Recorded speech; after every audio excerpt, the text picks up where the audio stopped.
What's going on, guys? This is Rob. If you guys enjoy my content, make sure you hit the subscribe button and make sure you hit that little bell so you never miss out on my sexy voice.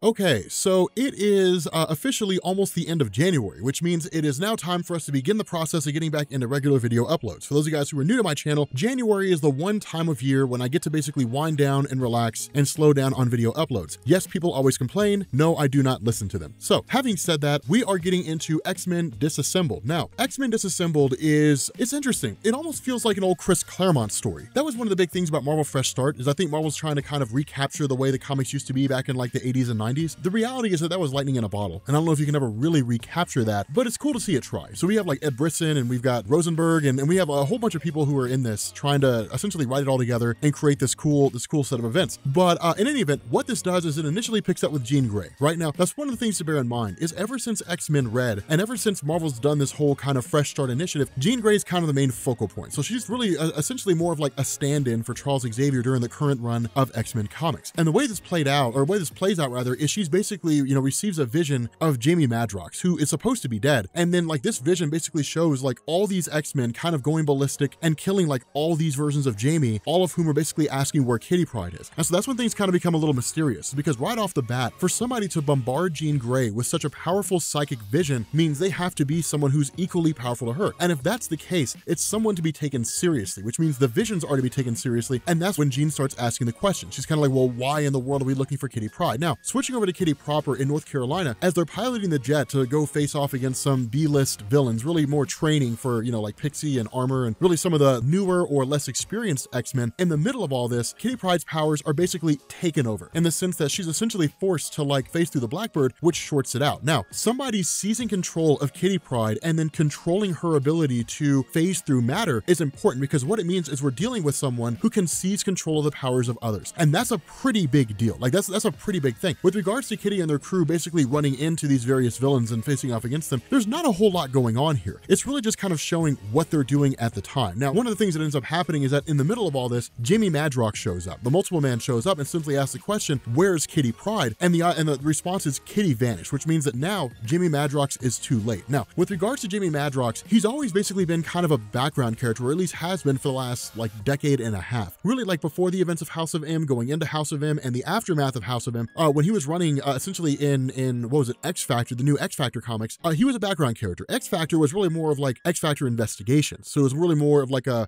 private investigator sort of faction firm. And Marvel did their best to kind of write him in when they actually did the events with like going into the future and the events leading up to like Messiah Complex and Messiah War and all that kind of cool stuff. But to see Jamie thrown in such a way to where he's kind of a person that's playing like the role of Cable is interesting, because in Marvel Comics, whenever Marvel wants to fix something using time travel, they invoke Cable. Cable shows up and says, oh man, like we have to fix this one thing that's going to happen, and then, it basically saves the future or something along those lines. But Jamie's kind of playing that role here. The difference is that we don't really know what's going on with Jamie. We're not really sure what's taking place here. All we know is that something seems to have been going on in the future, and Jamie's seeking to prevent it. Now, with regards to like the involvement of like the old Chris Claremont method of storytelling, this is when we start to get into Senator Ashton Allen. Now, Ashton Allen is wholly new, introduced into this segment, but for those of you guys who are reading X-Men for a long time, he's very reminiscent of Senator Robert Kelly. It's not really that heavy-handed so much as it is him basically stepping up and saying there's a cure for the mutant gene now. Now, the introduction of a cure is really more like a background thing, at least it seems to be at this particular point in time. It's designed to set the stage for like how the world views mutants coming after the events of the last story we did, where Cassandra Nova went crazy and basically, the X-Men Red storyline, basically. But in the middle of all this, suddenly Jamie Madrox pops up out of nowhere, and Jamie Madrox kind of starts going on this spiel and ranting and raving about how like mutants, how like there's a threat coming and all that kind of good stuff, and so on and so forth. And again, it's interesting to see, but it's kind of building his character up. The difference is that in the middle of all this, suddenly we're met by like this massive army of multiple men, all of whom show up. Now, the funny thing is that there's a handful of things that happen here all at the same time. I mean, the X-Men responding, doing the best they can, basically showing people that, hey, we're here to protect you, not really to harm you. There is some,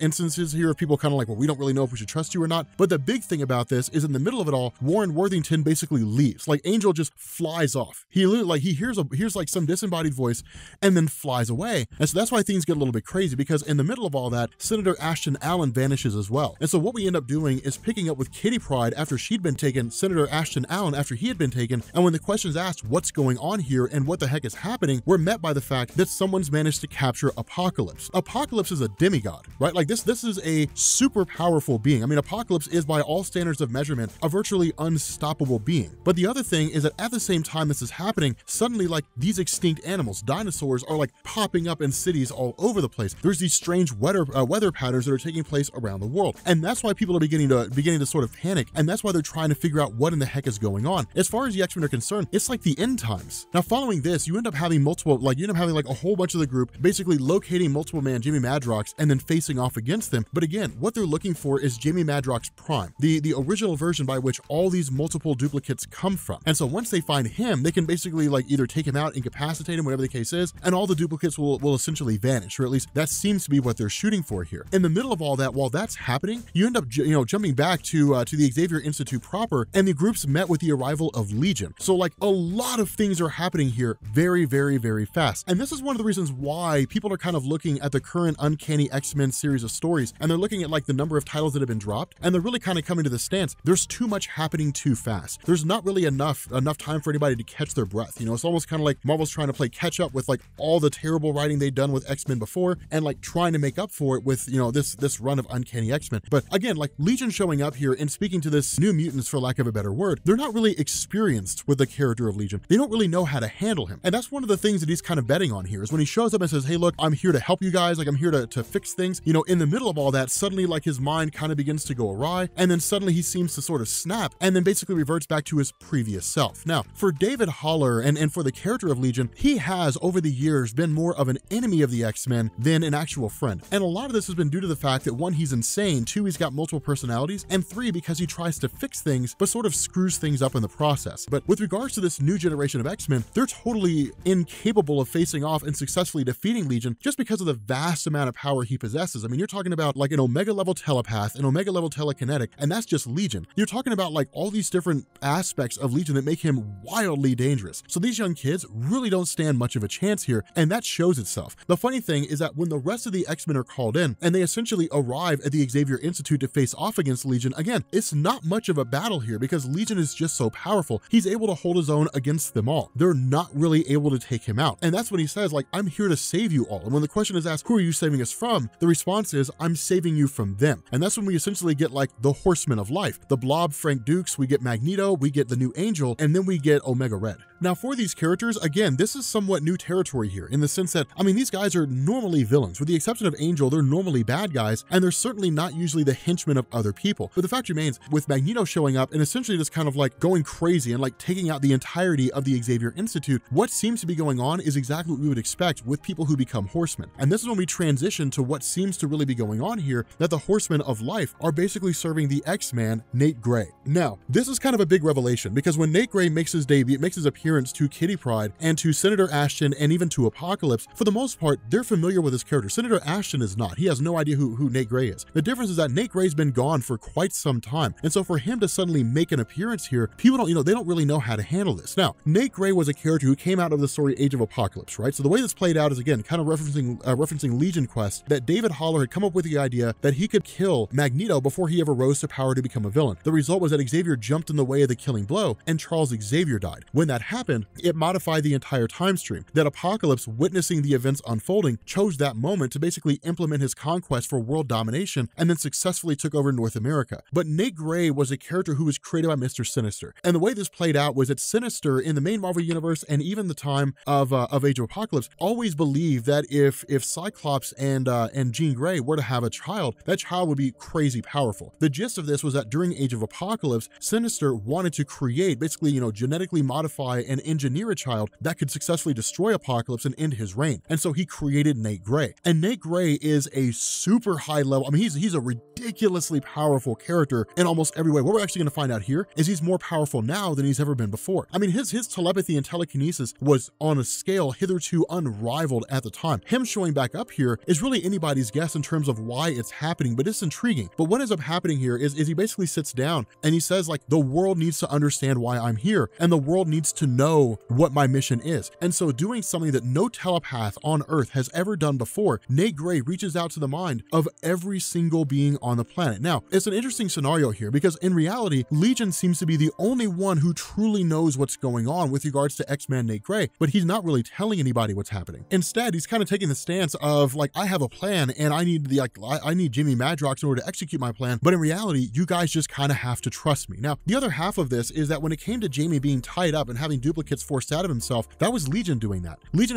had essentially taken over the mind of Jamie Madrox and then forced him to create a whole bunch of duplicates and sent those duplicates forward. Again, it was all for the purpose of trying to find a way to defeat X-Man. But again, Legion's kind of keeping it pretty hush-hush. And so when the approach is made by Jamie after, he's basically released and he's kind of, nursed back, when the approach is made, hey, like, we need your help, we need you to help us with Legion, of course, the response to Jamie is absolutely not. I don't want to have anything to do with that guy. Like, it's because of that guy that I was tortured, essentially, like mentally tortured and forced to have duplicates created because it's what he wanted to do. But again, it's kind of crazy here because when it comes to the Horsemen of Life, unlike the Horsemen of Apocalypse, which basically seek to sow chaos and to reap war, what the Horsemen of Life look to do is essentially stop conflict. The difference is that they do it very heavy-handed. For example, like, there is a territory, like a war-torn territory, that Magneto and his guys go into and then disarm everybody. And so when the X-Men show up, you're talking about people who have been fighting for decades and decades and decades who will continue to fight even if it's only with rocks and sticks. And so when the X-Men step in to kind of try to curtail the entire threat, which ultimately leads to a fight, Magneto's response is, it's time for you guys to leave, which ultimately, of course, leads into a fight between Polaris and Magneto himself. But it's interesting to see here, with these guys facing off against each other, because you're talking about Magneto, who's the master of magnetism. Now, Polaris is nothing to scoff at. She's very powerful in her own right. But when you take Magneto as he exists now, with his powers presumably being amplified, well, then I would argue Polaris wouldn't really seem to stand a whole lot of a chance. And that's exactly what seems to take place here. With these Horsemen facing off against the X-Men, the fight really kind of seems to end quick, fast, and in a hurry, although each member of the Horsemen is taken out in their own right. Now, of course, this also coincides with what Nate Gray's doing. When Nate Gray has Apocalypse and Kitty Pryde chained up, they're basically designed to represent different aspects of society. Apocalypse represents, like, survival of the fittest, right? Like, those who were deemed worthy of living. Kitty Pryde is kind of on the side of the mutants, and then you've got Senator Ashton, who's on the side of humanity. And so it's really kind of a ragtag makeshift council that's been constructed by Nate Gray in order to kind of do what's best to essentially fix the world. And when the statement's made by Apocalypse, if you really fancy yourself a god, and if you really believe that you can bring peace to this world, then the first thing you have to do is give people a reason to believe you're the one true god. And the only way to do that is to eliminate their faith in any other god. And so that's exactly what Nate Gray does. Nate Gray uses his powers and essentially, like, wipes from existence all other temples and various statues and so on that are there for any other god that exists, essentially like wiping all other gods out of the minds of humanity except for himself. Now, this is kind of bonkers. When it came to Nate Gray, his ability to manipulate and really to use his powers, his telekinesis, always kind of toyed on the idea that he can manipulate, the molecular structure of matter. What this is doing seems to be confirming it, that if he can not only erase these physical constructs, but also erase their knowledge from the minds of humanity, then in turn, like, you're talking about somebody who legitimately is on a god level. Like, he's Marvel's god mutant, essentially. Again, while that's going on, you've got Legion, you've got the new generation of mutants or what have you, who are basically kind of reconstructing Cerebro, and where Nate Gray has always been exceedingly good at hiding himself from anyone who's a telepath, meaning if they're telepathic, they just simply won't be able to find him. Cerebro not only seems to analyze people based on their mutant patterns, but also their sort of vibrational frequency. Now, vibrational frequencies with regards to,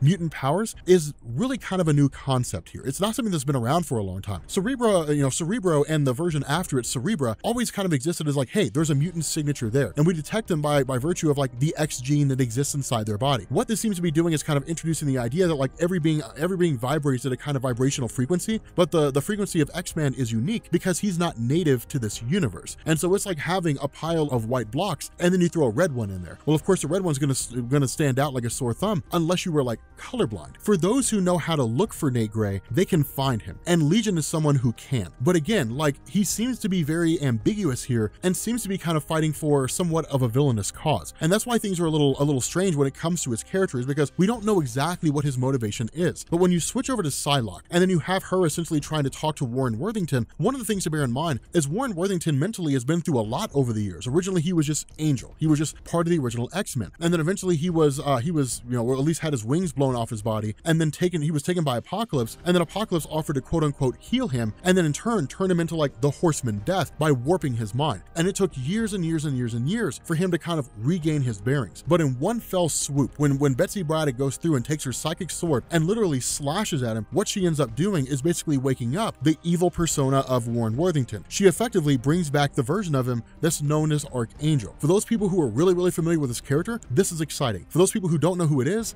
they probably don't have a reason to care. But with that being said, guys, we're going to bring this video to an end. If you are new here to Comics Explained, make sure you guys hit the sub button to become part of the Rob Corps. If you guys enjoyed this video, make sure you drop a like, and I will catch you all later.